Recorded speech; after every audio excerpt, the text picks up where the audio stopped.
What's up guys? In today's video I'm going to go into a little bit more detail about my body fat results, which I had done just around a week ago. I had 5 different measurements taken. The results may have been a little bit surprising. If you recall, it was varying from 10% all the way up to 17%.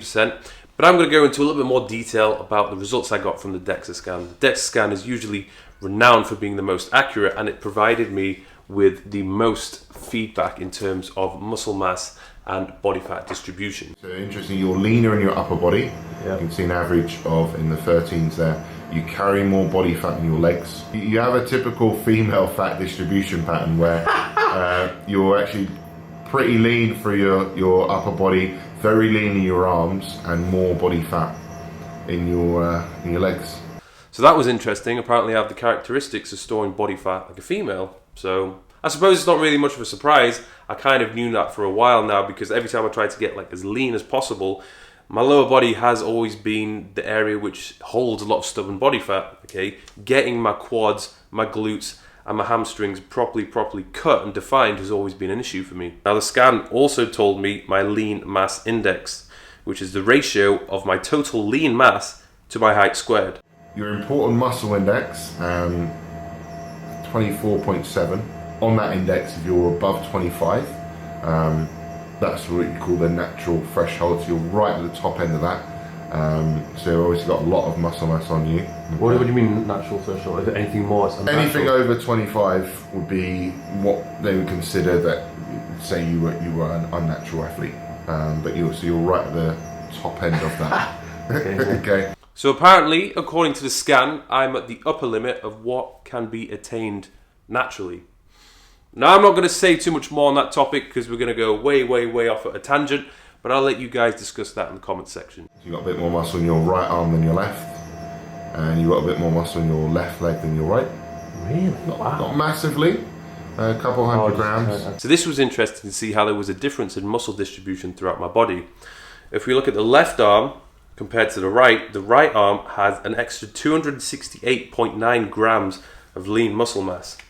And if you want to know what that is, that's like 1.5 sweet potatoes, which I guess it's not a huge amount, but still enough to make you think. And the same goes for the legs.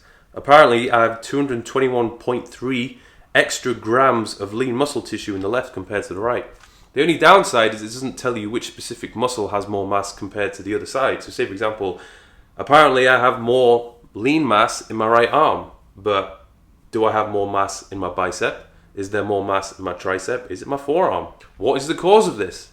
Is it down to the fact that I'm doing something wrong in the gym, that I'm not perfectly symmetrical when I'm doing my exercises? Is it the fact that I'm right-handed and that I will always be stronger in the right arm because I do more activities with my right hand? Now, a lot of people need to have a greater understanding about body fat and body fat distribution, because I feel as though a lot of people are quite misinformed about the topic. Okay, so first of all, the bigger you are, the more muscle mass you have, the leaner you are going to appear, okay? Because you're just big anyway, you can get away with carrying quite a bit of body fat. So somebody who has lower body fat than me, but doesn't necessarily look that lean, is probably because they don't have as much or nowhere near as much muscle mass compared to me in the first place. And a few people have said in the previous videos, like, I don't understand how you can still look so lean. Like, I can see your abs perfectly, but you've got such a high percentage of body fat. Why is that the case?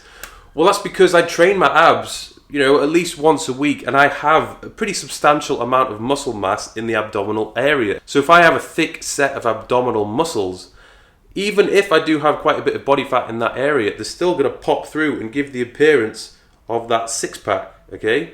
You also need to understand that when muscles are tensed, or when they're pumped, you're going to look leaner anyway, okay? So let's take a look at my Instagram feed, for example, or even the videos where I'm working out. The majority of the time when you guys are seeing me, I'm either flexing and posing for a photo, or I'm working out, or I've just worked out. So my muscles are pumped to the max, they're full of blood.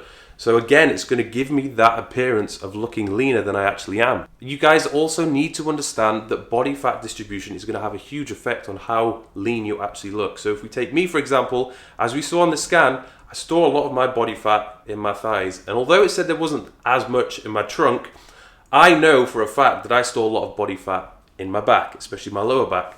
My chest, my core, my abs, and my arms are very lean. They've always been very lean. And this is when you guys will see me the most. Whenever I'm posing for pictures, whenever I'm talking to you guys in videos or working out, you're seeing pretty much the front side of me all the time. You don't see my back as much. You very rarely see my legs because they're covered up with shorts or trousers. Now, I'm not complaining. That's like the best scenario for me. I'd much prefer to be leaner in my front side of my arms compared to being absolutely diced in my thighs and storing all of that body fat instead on my abdominal muscles, because then obviously my abs wouldn't look that ripped.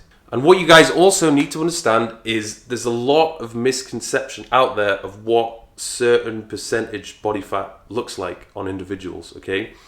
There are a lot of individuals out there, influential individuals with a big following, who may have done a very sketchy body fat percentage test, or they've just done skin fold calipers and they say, hey, this is what my percentage is. And everyone's like, okay, I'll just take his word for it and take it for absolute fact. So there we go, guys. That is the video. Thank you for watching. I hope this has been of some use to you. And it's cleared up a few misconceptions about body fat and body fat distribution and just generally what athletes within the fitness industry are realistically going to be in terms of their body fat percentage.